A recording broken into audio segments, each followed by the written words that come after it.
Shalom, shalom, bien-aimés dans les Seigneurs. Je suis heureux de vous retrouver encore dans cette série de paroles de motivation. Alors aujourd'hui, je vais vous parler de comment il faut surmonter la déception. C'est important, bien-aimés dans les Seigneurs. Il y a des vies qui ont été gâchées, des relations foutues en l'air. Il y a des gens qui sont devenus introvertis à cause de la déception. La déception, c'est un poison qui peut ruiner la vie d'une personne.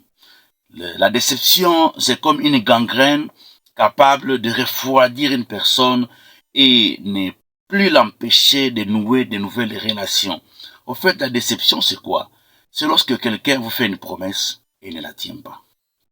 Il y a des gens qui ont été promis pour être fiancés, pour un mariage, mais arrivé à une certaine date, la personne change de camp. Ça peut être un homme, ça peut être une femme, et ça laisse de profondes cicatrices dans le cœur de la personne qui a été lésée dessus. La déception vient aussi lorsque il y a une promesse d'une activité, d'un job, quelqu'un qui est haut placé, qui vous promet quelque chose, mais arrivé à une date précise, la personne se rebiffe et change de position, on est déçu. Et la déception crée aussi ce qu'on appelle de la rancune, de la colère, de l'animosité, de toutes ces choses-là négatives qui viennent pourrir notre état de cœur. Et ce qui n'est pas vraiment une très bonne chose. Moi, j'ai été déçu plus d'une fois. Pas vraiment par une relation amoureuse, quoi.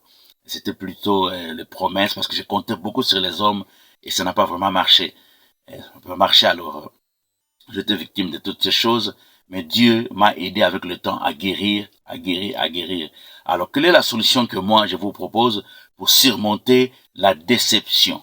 Que ce soit la déception amoureuse, que ce soit la déception des promesses des hommes, c'est important.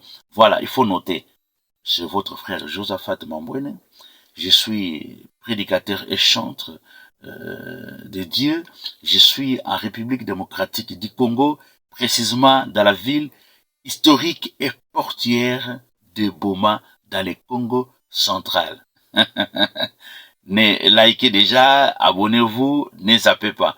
Voilà, je vous propose 2 solutions majeures et importantes qui peuvent vous aider à guérir suite des plaies occasionnées par la déception. 1. Pardonner et passer à autre chose. Le pardon, c'est une puissance qui vous libère. Le pardon guérit votre cœur. Le pardon vous soulage. Et la Bible dit, pardonnez aux autres pour que Dieu aussi puisse vous pardonner. Il faut qu'on arrive à se supporter. Un homme, une femme t'a déçu. Mais les hommes ne manquent pas dans le monde. Les femmes ne manquent pas non plus dans le monde. Si tu pardonnes tout ce qu'ils t'ont fait, Dieu va te guérir, Dieu va te consoler, tu peux renouer une autre relation. Je suis certain et je le sais, quand on est déçu, on a peur de s'engager à nouveau. Mais quand tu pardonnes, tu verras, ton cœur va guérir. Dieu va penser ton cœur et tu peux aller pour le mieux. Tu pourras envisager une autre relation. Tu ne peux pas casser ton avenir parce que tel homme, telle personne t'a déçu. Les hommes sont comme ça dans la vie. Comptez sur les hommes, vous serez toujours déçus.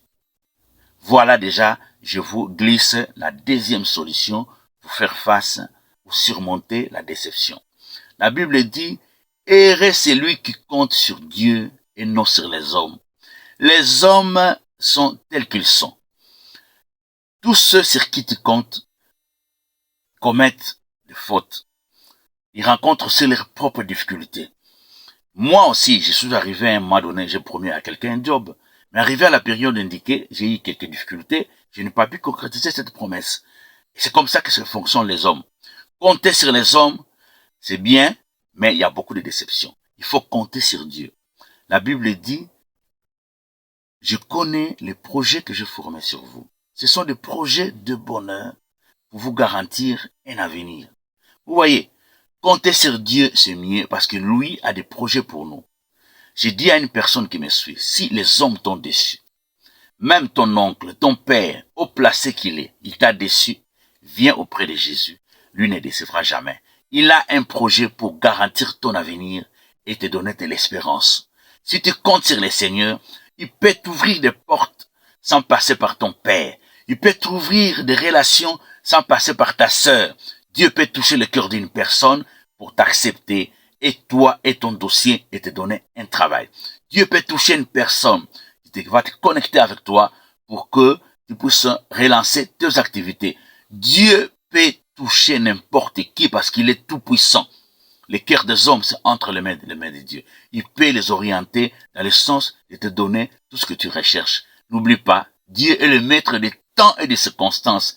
Il peut placer le temps et les circonstances à ta faveur pour que les choses changent dans ta vie. Je me résume.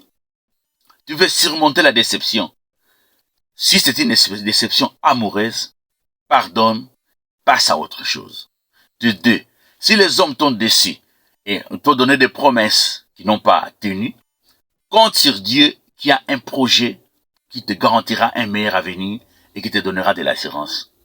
Merci beaucoup de partager ces messages. Ça pourra guérir un cœur qui est vraiment meurtri. Que Dieu vous bénisse.